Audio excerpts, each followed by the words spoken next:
Assalamualaikum warahmatullahi wabarakatuh. Apa kabar guru hebat seluruh Nusantara? Jumpa kembali dengan kami dalam koneksi antara materi pembelajaran berdiferensiasi, membahas tentang modul 2.1. Perkenalkan, izinkan, saya bernama Zakirman Hadi SSI, CGP Angkatan 9 dari Kota Pekanbaru, Riau.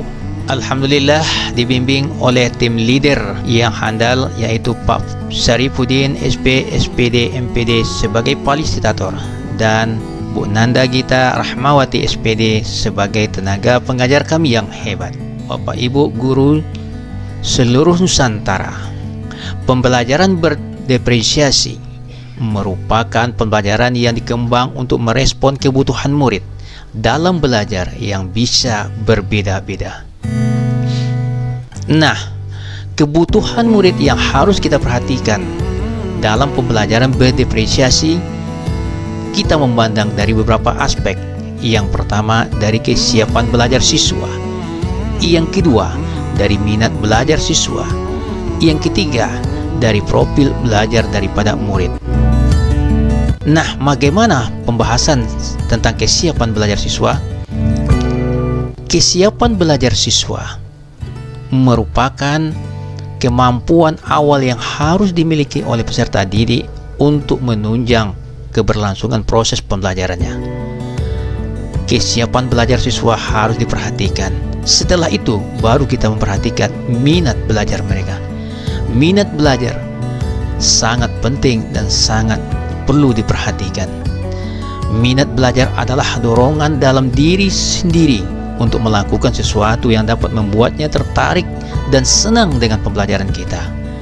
Sementara yang ketiga adalah profil belajar murid. Profil belajar murid adalah merupakan karakteristik peserta didik yang meliputi etnik, kultur, status sosial, minat, perkembangan kognitif, kemampuan awal, gaya belajar, motivasi, perkembangan emosional, perkembangan sosial, perkembangan moral dan spiritual, serta perkembangan motorik. Inilah yang termasuk daripada profil belajar murid. Nah, dari kesemuanya itu, apa hubungannya dengan kebutuhan belajar murid untuk pembelajaran berdiferensiasi? Alasan pembelajaran berdiferensiasi dapat memenuhi kebutuhan belajar murid dan membantu mencapai hasil belajar yang optimal, maka harus dilakukan hal sebagai berikut. 1. Kita harus membuat tujuan pembelajaran yang jelas. Yang kedua, kita harus membuat kebutuhan belajar siswa yang terakomodasi. Yang ketiga, kita harus melihat lingkungan yang mengundang siswa untuk belajar. Yang empat, kita harus manajemen kelas yang efektif. Yang kelima, penilaian yang kita lakukan itu harus berkelanjutan. Nah, kalau sudah kelimanya ini kita laksanakan, maka kebutuhan belajar peserta didik dalam pembelajaran berdiferensiasi dapat terpenuhi.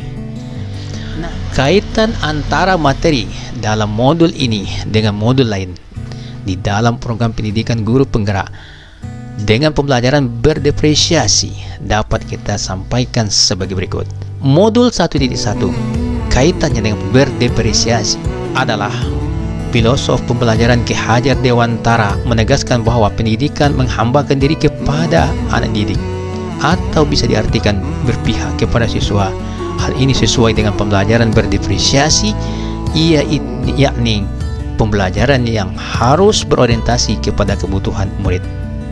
Sementara modul 1.2 kaitannya dengan pembelajaran berdiferensiasi, nilai dan peran guru penggerak yang sudah dimiliki oleh guru akan mendukung tercapainya pelaksanaan pembelajaran berdiferensiasi yang efektif di kelas, yaitu yang mandiri, kolaboratif, inovatif, dan berpihak kepada siswa, dan reflektif. Sementara modul 1.3 kaitannya dengan pembelajaran berdiferensiasi adalah sebagai berikut.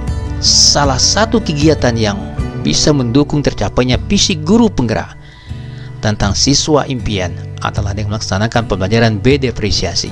Pembelajaran ini bisa mengoptimalkan potensi siswa yang berbeda-beda sehingga mereka bisa menghasilkan pembelajaran yang optimal. Untuk modul 1.4 kaitannya dengan pembelajaran berdiferensiasi, mengatakan bahwa pembelajaran berdiferensiasi bisa berhasil jika di dalamnya dilaksanakan sesuai dengan azas budaya yang positif. Adanya kesepakatan dan nilai disiplin positif akan membuat pembelajaran bisa berjalan secara aman, nyaman, dan berpihak kepada murid. Nah, dari keempat modul tadi dapat kita simpulkan bahwasanya pembelajaran berdiferensiasi memberikan kesempatan bagi siswa agar mampu belajar secara natural dan efisien dengan guru yang mampu mengkolaborasikan metode dan pendekatan yang dibutuhkan. Demikianlah penyampaian materi koneksi antara materi modul 2.1. Terima kasih. Assalamualaikum warahmatullahi wabarakatuh.